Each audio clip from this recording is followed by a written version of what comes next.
Assalamualaikum warahmatullahi wabarakatuh. Kembali lagi dengan channel Suara Kala.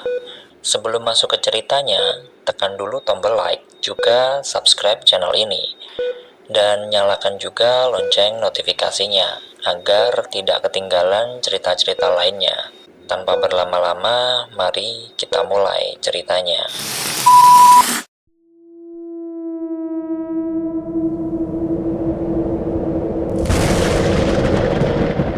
Seharian, Adit hanya tiduran di dalam kamar. Dia tidak ingin berinteraksi dengan orang-orang yang ada di rumah Nek Harjo, terutama kepada budenya. Ada rasa malas untuk berbicara dengan wanita itu. Namun, karena takut dicurigai, Adit berusaha untuk tetap biasa saja. "Nek, Adit mau jalan-jalan ya? Nyusulin Pak D ke ladang mungkin?" ucap Adit saat mendapati Nek Harjo sedang duduk di ruang tengah. Wanita itu kelihatan letih, bahkan matanya juga terlihat lebih sayu.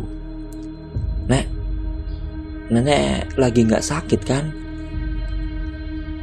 "Enggak, Dit, nenek cuma ngerasa capek. Kalau kamu ke ladang, hati-hati, jangan sampai kesorean pulangnya," ucap nenek.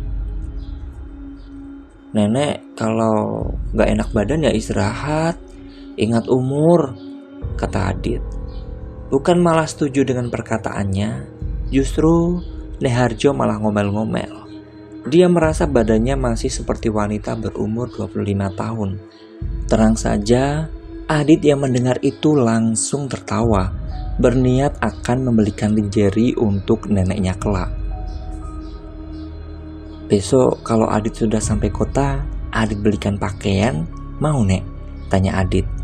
"Ah, kalau cuma mau pakaian, nenek bisa beli sendiri," ucapnya sewot. "Lah ini beda Nek, nanti Adit belikan lingerie buat nenek, sesuai dengan umur nenek yang masih 25 tahun, ucap Adit menahan tawa. Kurang ajar memang. Tapi Adit tidak benar-benar ingin membelikan neneknya pakaian itu. Bukannya malah senang, malah bisa seluruh keluarganya menangis karena mendapati Adit dibunuh oleh ayahnya sendiri. "Ya udah, Adit pergi dulu ya Nek," ucap Adit sambil mencium punggung tangan Nek Harjo. Sepanjang jalan, Adit masih teringat candaan bersama Nek Harjo. Sejenak ia melupakan permasalahan yang sedang menimpanya. Adit terus berjalan. Beberapa kali dia bertemu warga, tetapi kali ini tidak ada senyum ramah. Adit sudah tidak peduli dengan semua itu. Sebetulnya Adit tidak berniat untuk menuju ke ladang, tapi ia berniat untuk pergi ke tempat yang ia lalui semalam. Dia begitu penasaran dengan tempat di mana budenya melakukan persenggamaan dengan laki-laki asing itu. Menengok ke arah sekitar, Adit tidak mendapati siapapun. Dengan menghalai nafas, ia mulai masuk ke dalam hutan. Sudah beberapa waktu dia berjalan mengikuti jalan setapak, namun ia tidak menemui apapun. Suasana tenang, hanya terdengar suara burung dan hewan lainnya yang saling bersahutan.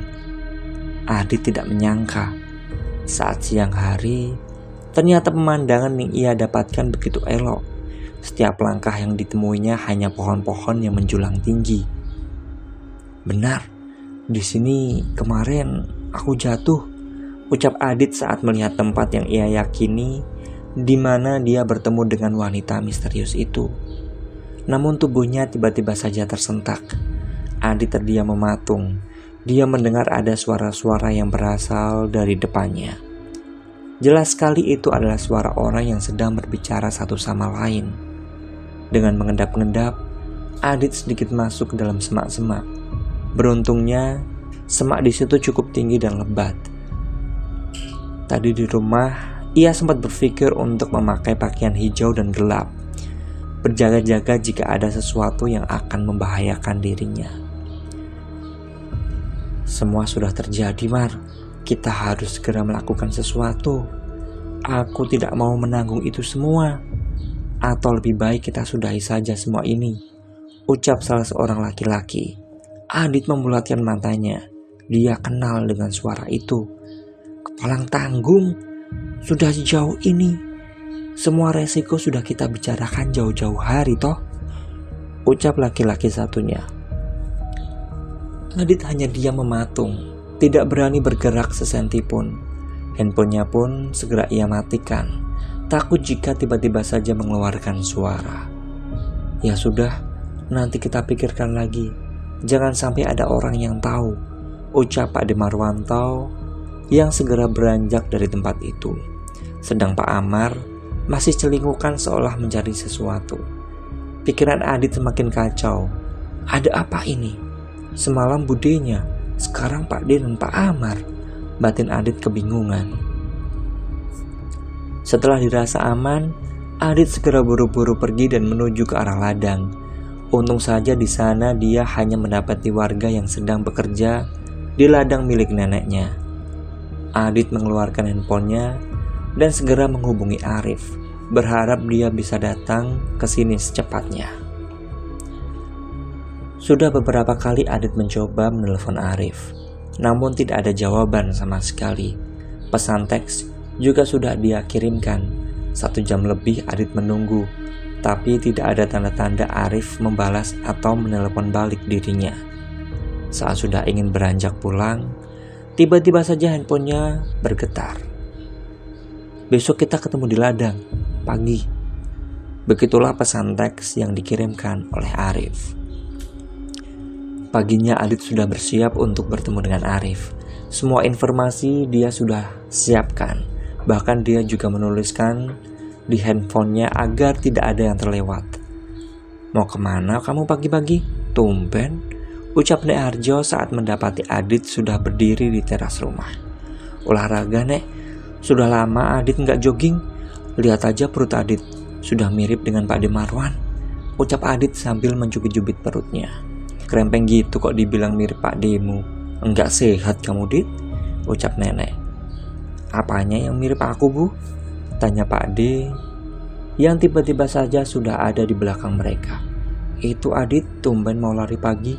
Katanya sekarang perutnya sudah mirip kamu, ucap Nek Harjo. Adit hanya nyengir melihat Pak D yang mulai membelai perutnya. Adit jogging dulu ya, ucap Adit yang langsung menyalimi nenek dan Pak D-nya.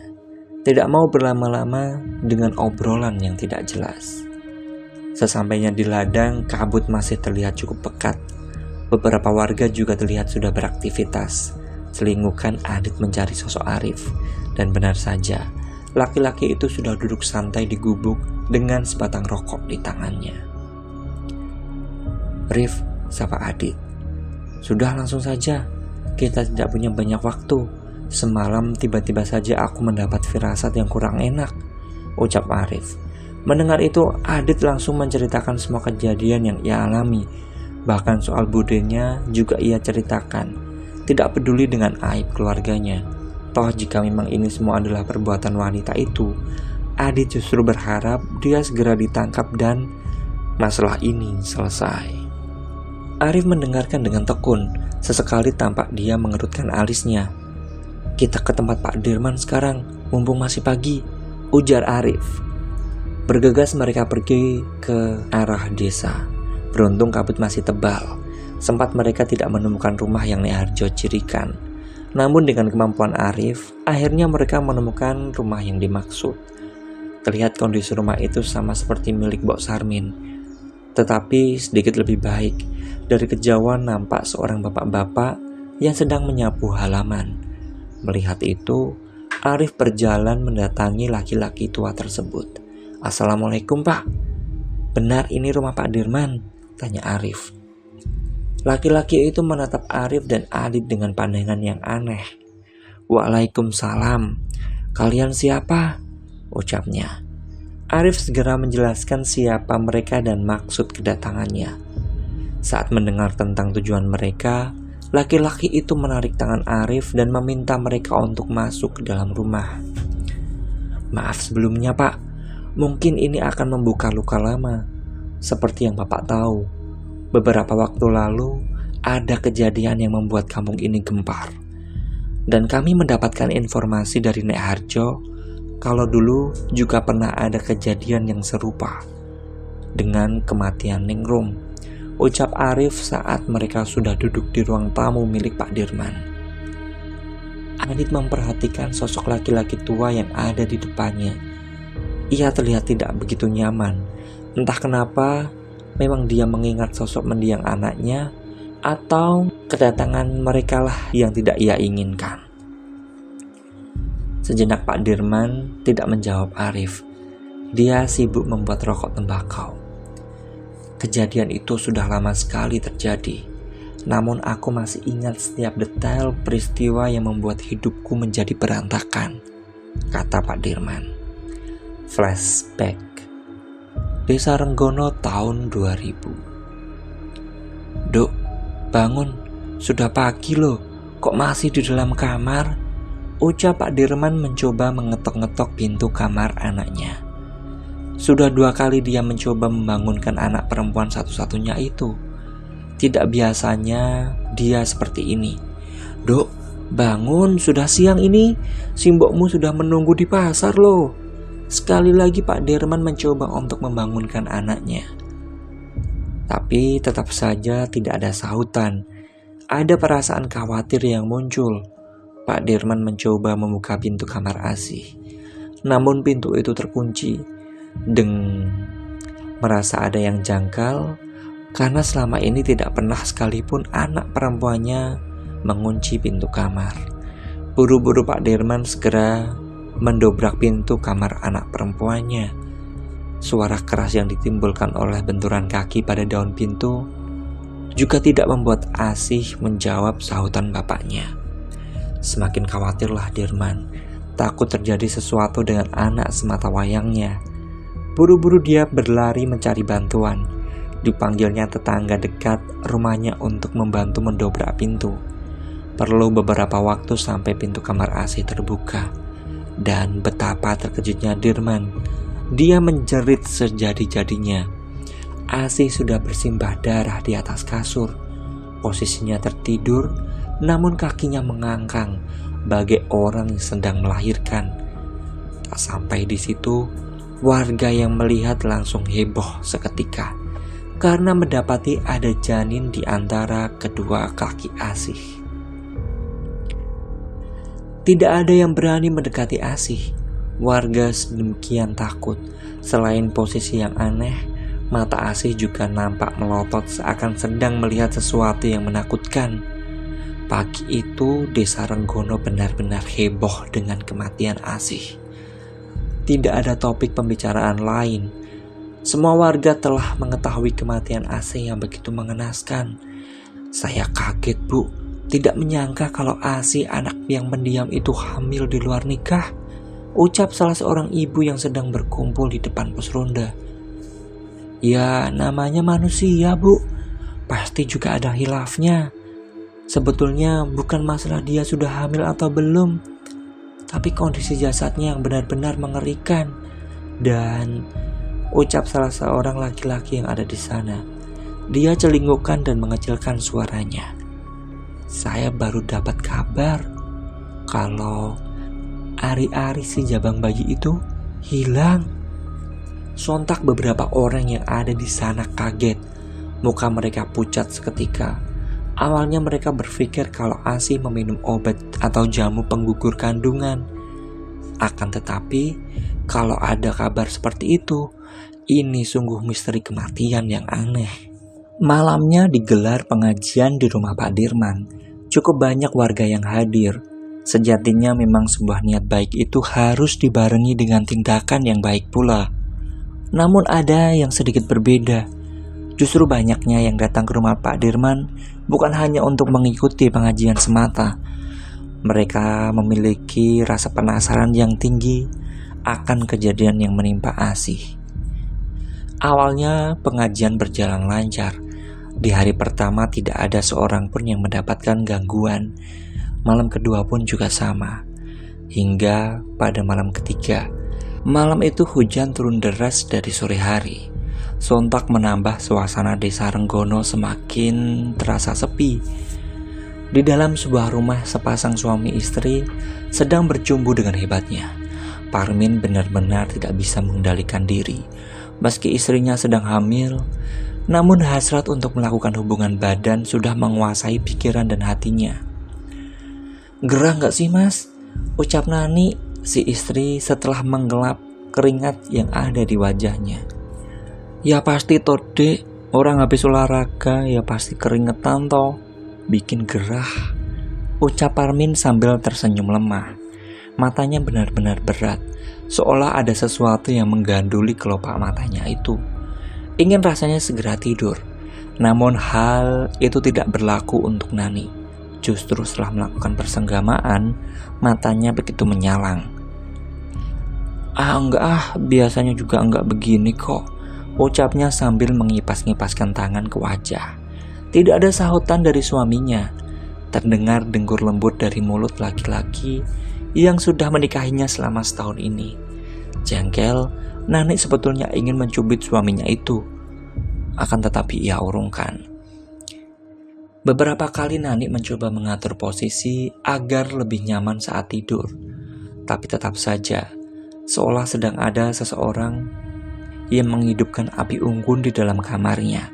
Rasanya begitu gerah, padahal di luar hujan masih begitu deras. Beranjak, Nani keluar kamar berniat untuk mengambil air, berharap bisa mengurangi sedikit rasa panas yang menguar dari tubuhnya. Berjalan pelan, sambil memegangi perutnya yang sudah membesar.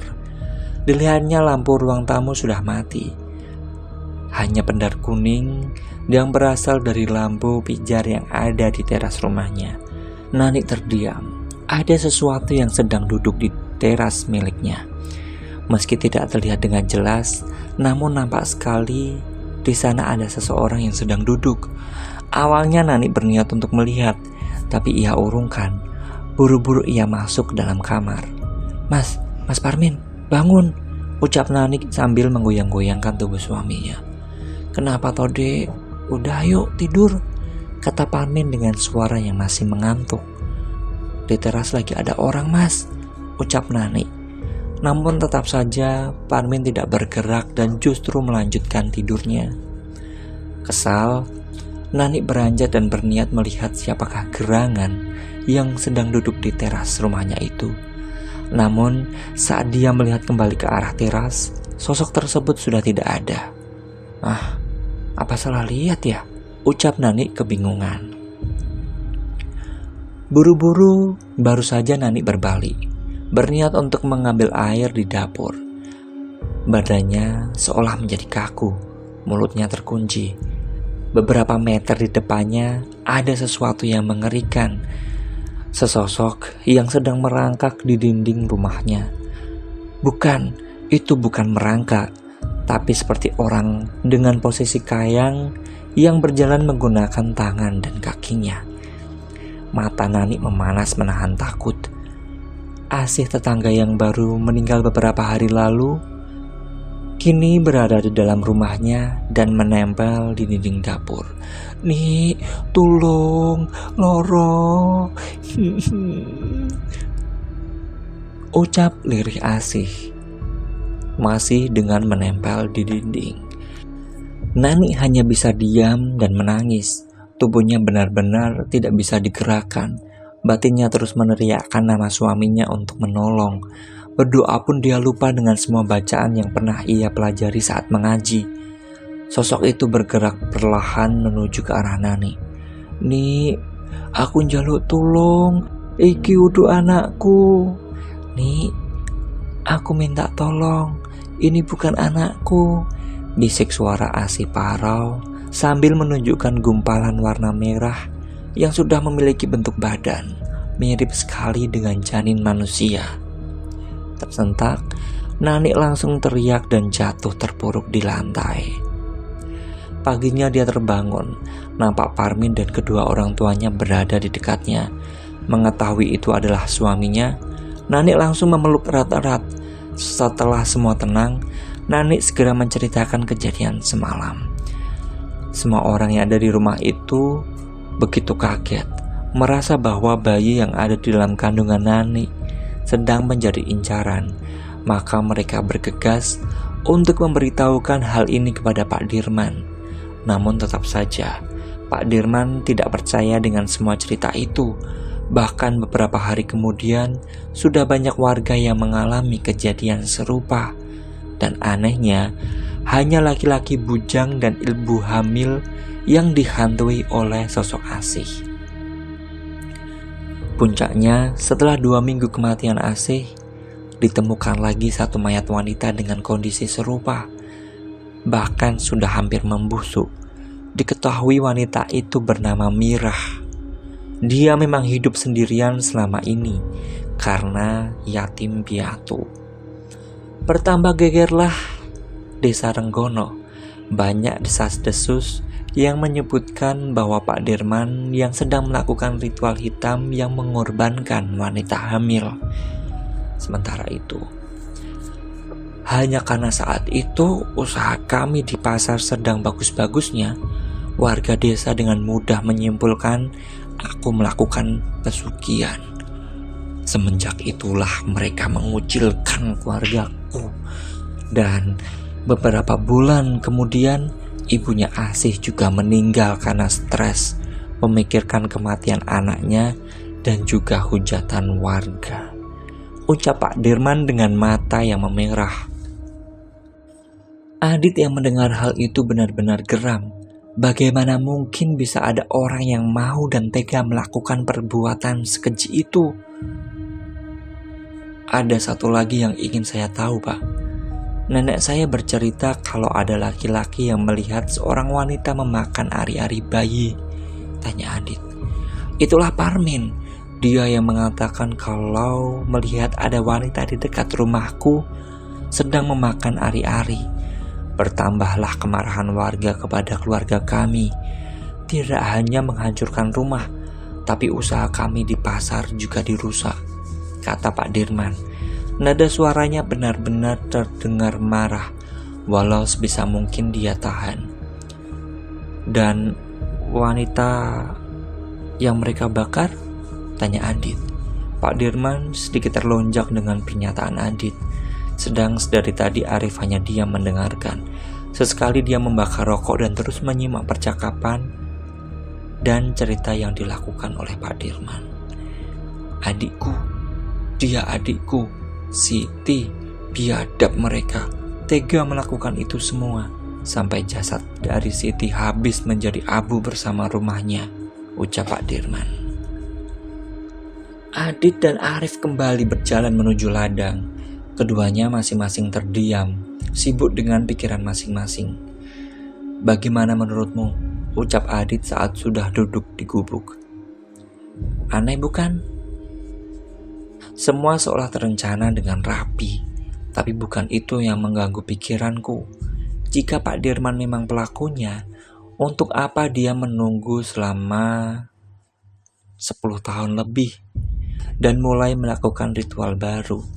Terlebih dengan ceritamu soal wanita misterius itu yang mengatakan kalau tumbal lainnya sudah disiapkan, ucap Arif. Adit menghela napas, pikirannya semakin kacau. Kalau memang bukan Pak Parmin yang melakukan itu semua, berarti memang ada orang yang sengaja menjebak Pak Dirman dan Parmin. Dan sudah jelas, berarti masih akan ada wanita yang menjadi tumbal, serta laki-laki yang mungkin saja itu adalah aku, ucap Adit dengan nada getir. Sekarang yang harus kita cari tahu adalah calon tumbal dari orang ini, ucap Arif. Tatapannya menerawang jauh, sebatang rokok terjepit di antara kedua jarinya. Hembusan demi hembusan asap putih dia keluarkan dari mulut dan hidungnya. Bagaimana caranya? Ucap Adit. Itulah yang sedang kupikirkan. Aku sama sekali tidak punya petunjuk, kecuali tentang Bude dan Pak D serta Pak Amar. Malam ini kita amati lagi pohon tua itu. Aku akan menunggu di ujung desa, ucap Arif dan segera beranjak. Adit yang mengerti hanya bisa mengikuti, toh memang ini juga demi keselamatannya. Sementara itu, sepulang dari ladang, Adit hanya mendapati keberadaan Nek Harjo dan Mbok Sarmin. Nampak Nek Harjo sedang mengajari Mbok Sarmin untuk merajut. Hal yang memang sudah menjadi kebiasaan neneknya itu. Hampir setiap tahun Adit selalu mendapatkan kiriman sweater rajutan tangan neneknya itu. "Pak D dan Bude kemana, Nek?" tanya Adit saat sudah duduk di ruang keluarga. "Di ladang toh pastinya. Emang kamu gak ketemu kalau budemu sedang pergi ke pasar?" ucap Nek Harjo. Adit yang sedari tadi berada di ladang tidak melihat batang hidung Pak D-nya itu. Namun dia juga tidak menaruh kecurigaan berlebih. Memang bisa saja Pak D Marwanto sedang mengantar Bude Ijah ke pasar.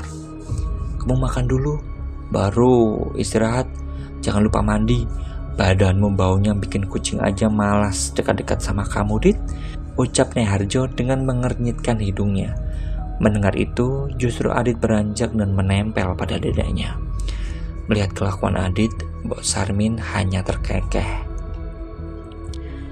"Wanita misterius yang mengamati rumah Ningrum?"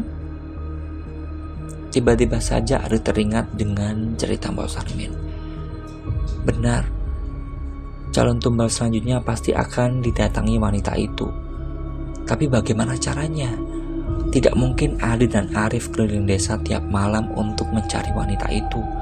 Batin Adit saat sudah duduk di kursi kamarnya. "Tidak, aku harus bisa bertemu dengan wanita itu," ucap Adit. Ada secercah harapan yang muncul. Wanita itu menjadi sebuah kunci dari semua masalah ini. Tersenyum, Adit segera beranjak dan membaringkan badannya di kasur.